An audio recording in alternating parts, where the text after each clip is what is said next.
अस्सलाम वालेकुम वरहमतुल्लाहि वबरकातुहू। सुबहानल्लाहि व बिहम्दिही सुबहानल्लाहिल अज़ीम।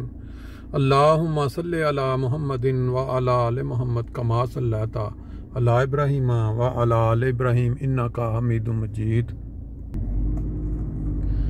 अल्लाहुम्मा बारिक अला मुहम्मदिन व अला आलि मुहम्मद कमा बारकता अला इब्राहीम व अला आलि इब्राहीम इन्नका हमीदुम मजीद। दोस्तों, आज जुम्मतुल मुबारक और हस्ब मामूल गुफ्तगू का आगाज़ जो हमने किया वो दरूद शरीफ के साथ, क्योंकि आप जानते हैं, बल्कि हर मुसलमान जानता है कि दरूद शरीफ की अहमियत जुम्मा वाले दिन कितनी ज़्यादा है। कल हमने ईद पढ़ी, ईद के मनाजर आपको दिखाए, उसे वकार अमल उससे पहले एक दिन था, फिर ईद वाले दिन बहुत कसीर तादाद में फ्रैंकफर्ट बल्कि बाहर से भी दोस्त जो हैं वो वहाँ मस्जिद बैतुल सुबूह में आए और वहाँ खुतबा सुना। उसके बाद गले मिले, क्योंकि कोरोना हालात की वजह से गले मिलना और मुबारकबाद देना काफ़ी साल बंद रहा, लेकिन आहिस्ता आहिस्ता वो दूर हो चुका, उसका जो असर था। फिर उसके बाद हमें शहर दिखाने का मौका मिला। एक टर्किश रेस्टोरेंट में गए, दरिया पे गए, वहाँ लोग जो एंजॉय कर रहे थे अपना शिप, ये बहरी जहाज़ की, वो मनाजर आपने देखे। आज जुम्मा के लिए रवानगी थी, तो मैंने समझा दोस्तों के साथ एक चीज़ शेयर कर लें। आप जानते हैं कि दुनिया जहान में बसने वाले मुसलमानों ने बड़े जोश व जज्बे के साथ ईद मनाई, कुर्बानियाँ भी की,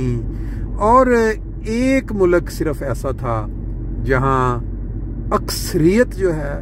वो ये दावा करती है कि हम उम्मत रसूल हैं, हम नबी पाक सल्लल्लाहु अलैहि वसल्लम की उम्मत में से हैं, लेकिन उनका जो किरदार है, जो उनका अमल है, वो बिल्कुल उनको वो अबू जहल का वो जो आइन उसने बनाया था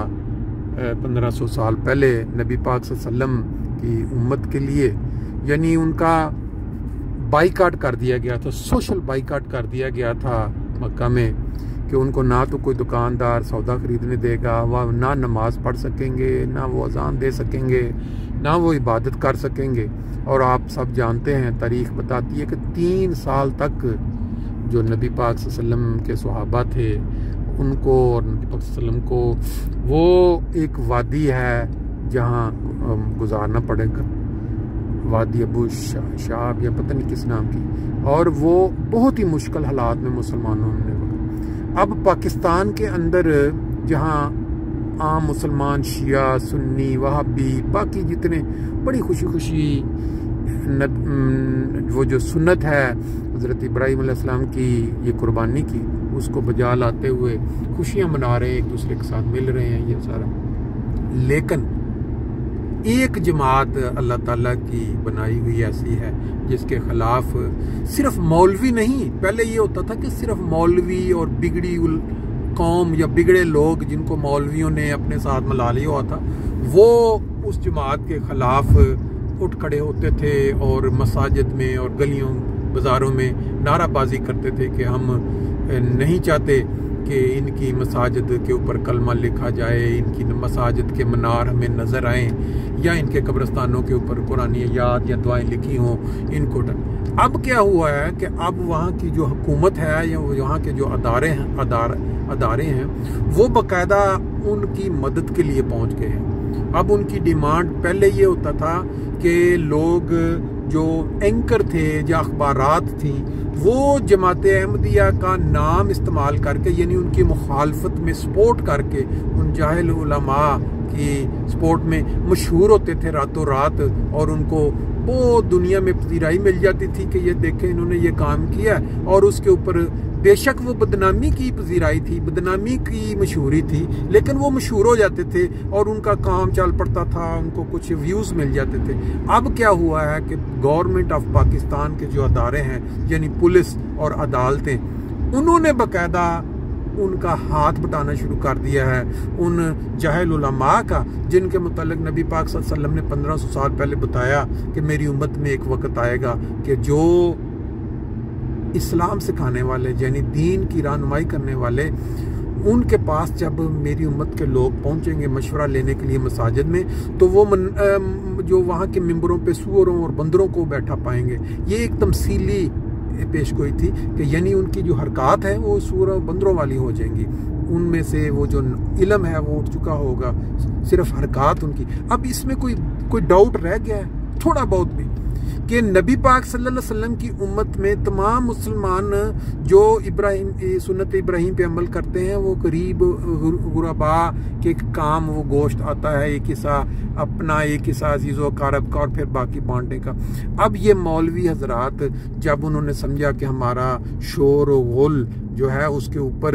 ये अहमदी हजरात जो हैं वो बाज नहीं आते, ये तो कुर्बानी भी कर लेते हैं, नमाज भी पढ़ लेते हैं, अल्लाह की इबादत भी कर लेते हैं, तो ये अब इसके लिए ये है कि हम हुकूमत को अब जो है साथ मिलाते हैं। अब उन्होंने ये जो पुलिस के अदारे हैं और बाकी जो खुफिया एजेंसीज हैं और गवर्नमेंट के जो सियासतदान हैं और जो एंकर्स हैं, अखबारात हैं, उन सब को साथ मिला के बाकायदा ये शुरू कर दिया है कि अहमदियों को ना हमने नमाज पढ़ने देनी है ओपन, ना हमने इनको कुर्बानी करने देनी है, ना हमने इनको जनाजे जो हैं इनकी वफात पे कब्रस्तानों में आराम से तदफीन करने देनी है, कब्रों पे नाम जो लिखे हुए हैं। अब इसका अगला स्टेप क्या होगा, अब इनकी अगली ख्वाहिश क्या होगी, यानी वो अब ये काम करेंगे कि अगला हम अब ये भी मानी गई इदारे हमारे साथ मिलके जो पुलिस है या अदालतें हैं या अखबारात हैं या ये जो सारे एंकर्स हैं ये सोशल मीडिया के, तो अब हम अगला इनको तो सुकून नहीं आएगा, क्योंकि ये जो बेचैनी, ये जो तकलीफ है दिल के अंदर, ये तो कभी ख़त्म हो ही नहीं सकती, क्योंकि एक शैतान जो है, आप जानते हैं शैतान को अल्लाह ताला ने जो मोहलत दी हुई है रोज़े क़यामत तक, उसकी बेचैनी तो ख़त्म हो ही नहीं सकती। जब भी कोई मोमिन बंदा, जब भी कोई बंदा नमाज पढ़ता है या इबादत करता है या रुख करता है अल्लाह की तरफ, उसको बहुत ज़्यादा तकलीफ होती है और वो भड़कता है। और अब ये हालत हो गई है पाकिस्तान में कि पहले ये जो मौलवी थे या उनकी ज़ेरे साया तरबियत याफ्ता लोग थे, अब हुकूमत और पुलिस वाले और ये अदारे भी शामिल हो गए हैं। अल्लाह बेहतर जानता है कि आया ये इहतमाम हुज्जत है अल्लाह की तरफ से, कि यानी कोई ये ना कह सके कि या अल्लाह ये ऐसा हम पे कहर नाजल हुआ, हमने तो सारे शामिल नहीं थे इस जुल्म में, और शायद ये अब इहतमाम हुज्जत की तरफ जा रही है कौम। हमारा जुम्मा के लिए जो नमाज सेंटर या हमारी जो मस्जिद है वहाँ हम पहुँच चुके हैं, इसलिए हम अब नमाज पढ़ेंगे, बाकी फिर इंशाल्लाह।